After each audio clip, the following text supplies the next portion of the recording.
প্রতি বছরের মতো এইবারও জন্মাষ্টমীতে যতটা পেরেছি সারাদিন ধরে গুছিয়ে ঠাকুরের পুজো করেছিলাম।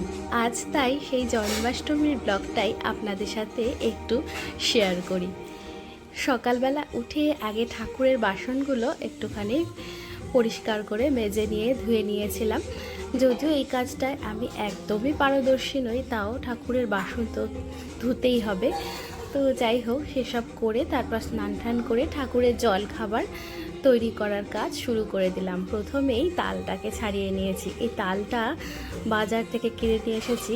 বাজারে দেখলাম প্রচুর সেই লাল লাল ছোট ছোট তালগুলো বিক্রি হচ্ছিল। ওইগুলো কিন্তু একদমই ভালো হয় না। আমি দেখে দেখে অনেক খুঁজে খুঁজে তারপর এরকম একটা কালো তাল খুঁজে পেয়েছি। আমার যেতে একটু দেরি হয়েছিল, হয়তো সেই কারণেই ভালো যে কালো তালগুলো হয় সেগুলো আগেই বিক্রি হয়ে গিয়েছিল। যাই হোক, তালের পাল্প ছাড়িয়ে আমি একটু জাল দিয়ে নিই, তারপরে আমি তালের বড়া করি। এখানে আটা, ময়দা, চিনি, সুজি সব কিছু নিয়েছি। আর ওই যে জাল দিয়ে রেখেছিলাম তালের পাল্পটা, ওটা একটু ঠান্ডা করে তারপরের মধ্যে মিশিয়ে নিলাম।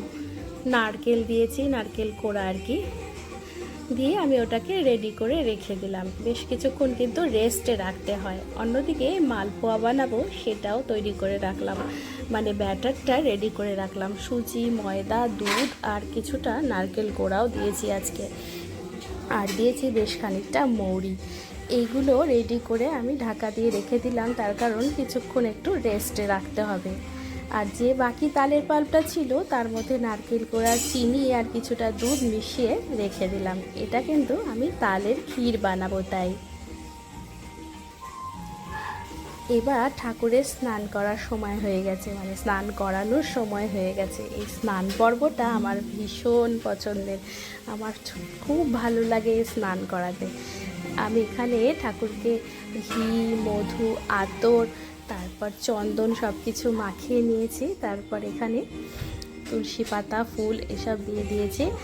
এবার দুধ দিয়ে স্নান করাবো। দুধের মধ্যেও একটু ঘি, মধু মিশিয়ে নিয়েছি। সব কিছু হয়তো জানি না, কিন্তু যতটা জানি, যতটা শুনেছি, সেইভাবেই আমি করার চেষ্টা করি।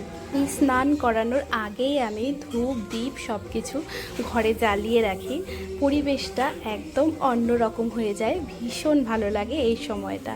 তারপর ধূপ দ্বীপ দেখিয়ে এনাদের এখান থেকে তুলে নিয়ে মুছিয়ে নিয়ে তারপর নতুন বস্ত্র পরিয়ে দিই। নতুন জামা, শ্রীকৃষ্ণের জন্য ধুতি আর রাধা রানীর জন্য ঘাগরা আমি কাল কিনে নিয়ে এসেছি বাজার থেকে। এখন সেগুলো একদিন হঠাৎ করেই আমি এনাদের বাড়ি নিয়ে এসেছিলাম। যখন প্রথম এখানে আমি এই ফ্ল্যাটে এসে থাকতে শুরু করেছি, বেশ কয়েক বছর আগের কথা বলছি, ঠাকুরের সিংহাসন কিনে নিয়ে এসেছিলাম। ঠাকুর বসাবো তাই বাসনের দোকানে কিছু জিনিস কিনতে গিয়েছিলাম আমাদের চন্দননগর বাজারে। চন্দননগর বাসনালয় বলে একটা দোকান আছে, সেখানে গিয়েছিলাম। তো সেখানে যেমন দোকানটার নাম বাসনালয়, কিন্তু সেখানে অনেক ঠাকুরের মূর্তি কিনতে পাওয়া যায়। তার সাথে সাথে বাসন তো রয়েইছে। এবার ঠাকুরের বাসনপত্র কিনে আমি দেখছি সেখানে অনেক ঠাকুর রাখা রয়েছে। তা আমি ওই দাদাকে বললাম যে কি সুন্দর ঠাকুরটা, একটু দেখি। তা উনি আমাকে ঠাকুর হাতে দিয়ে বললো, এই ঠাকুর নেবেন, নিয়ে যেতে পারেন, তাহলে আপনি এনাকে স্নান করাতে পারবেন, আপনি জামা কাপড় পরাতে পারবেন।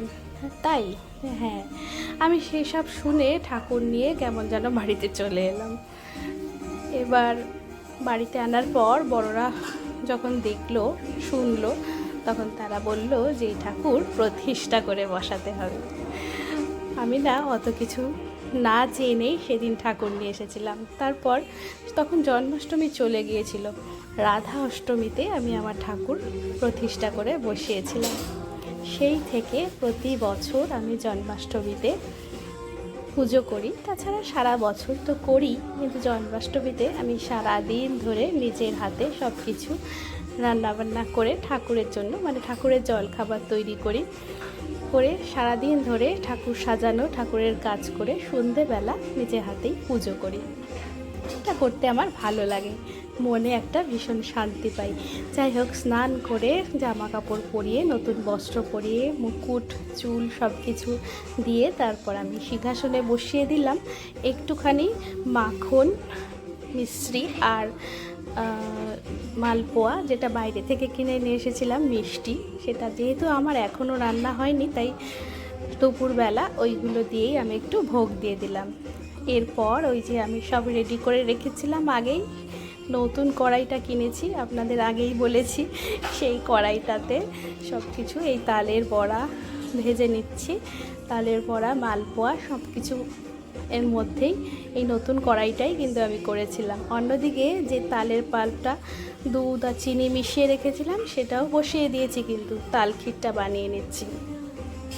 এবছর আমি একটু কম করে করেছি, অন্য বছর আরও অনেক কিছু, এবছর ততটা করিনি, যদিও গত বছর থেকে একটু কম করছি। তার কারণ আমার 2 বছর আগে একটা চোট লেগেছিল, সেই জন্য একসাথে অনেক কিছু আমি করতে একটু ভয় পাই। কোমরে একটু চোট লেগেছিল পাহাড়ে বেড়াতে গিয়ে, তাও এখন শুরু করেছি। মাঝখানে এই গত বছরটাই আর কি একদমই করতে পারিনি ঘরে কিছু, এবছর থেকে কিন্তু আবার শুরু করেছি। তাই আয়োজন তুলনামূলক একটু কম, তাতে কি বলুন, আবার যে শুরু করতে পেরেছি এটাই আমার কাছে অনেক বেশি। যাই হোক, নিশ্চয়ই আবার আস্তে আস্তে আগে যেসব করতাম সব কিছু করতে পারবো। সব কিছু তৈরি হয়ে গেছে, এরপরে পুজোটা শুরু হয়েছে। পুজোর সময় আর সেইভাবে ভিডিও করা হয়নি, পুজোর সময়টা বসে পুজোটা করে নিয়েছিলাম সবাই মিলে। তো যাই হোক, একটুখানি পরে এই আরতি করে পুজোটা শেষ হয়েছে। নিজে যতটুকু পেরেছি ততটুকুই করেছি ঘরোয়াভাবে। কেমন লাগলো আপনাদের আমার এই জন্মাষ্টমী পুজোর ব্লগ অবশ্যই জানাবেন। শেষে সবার জন্যে প্রসাদ বেড়ে তারপর আমি নিজেও প্রসাদ নিয়েছি। এই ছিল আমার জন্মাষ্টমীর সারাদিন। কেমন লাগছে আমার রাধা গোবিন্দকে অবশ্যই জানাবেন কিন্তু। আজ এ পর্যন্তই, আবার আসবো অন্য কোনো দিনের গল্প নিয়ে।